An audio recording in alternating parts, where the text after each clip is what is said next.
include health. I don't know what strategy it is, because with minerals, I know they need the minerals. So they conveniently say no tariffs on minerals because they need our strategy. The United States is positioned to cultivate mutually beneficial relationships with our African partners, to strengthen America's strategic position on the continent, to unlock economic prosperity across the continent. We don't know where he gets this information from and who informs him. What we just see as farmers in South Africa is we don't see a confiscation of land. We don't see large-scale land grabs in South Africa. What we see is at this stage still very reasonable, as is any country in the world.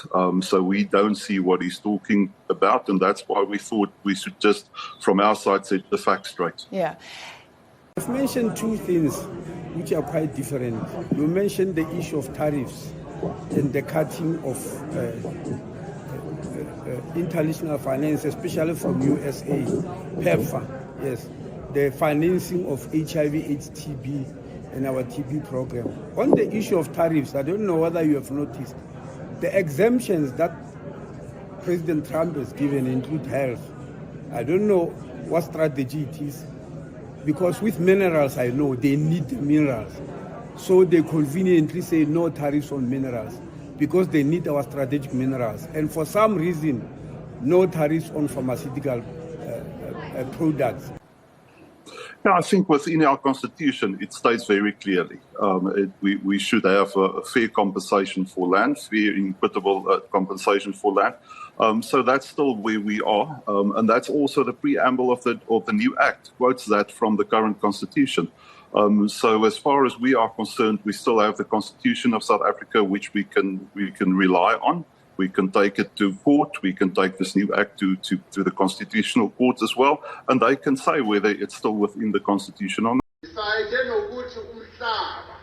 The question of land, the land of our forefathers and our foremothers must return to our people without any fail and without any payment of compensation, and it must happen now.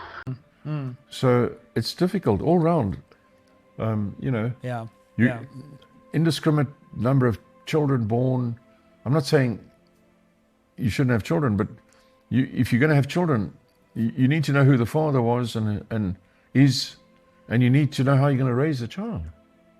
The state can't, the population, the black population of South Africa was estimated in 1910 at about 800,000. And the other populations were estimated, that's colored, white, and Indian, as 400,000. And then, 100 years later, the black population was something like 55 million. And the colored, Indian, and white population was 4.5 million. So that didn't make sense.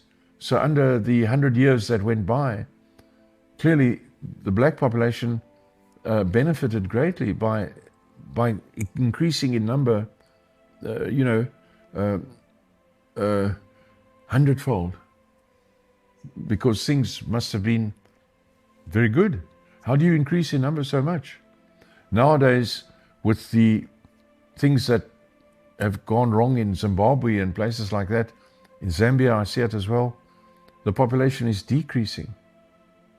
It's getting less because, I've been in western parts of Zambia where the Zambezi River flows north-south, and I was busy there with a lot of things, and the people are eating bulrushes, grass, anything. There's no food, dying of starvation. Yeah.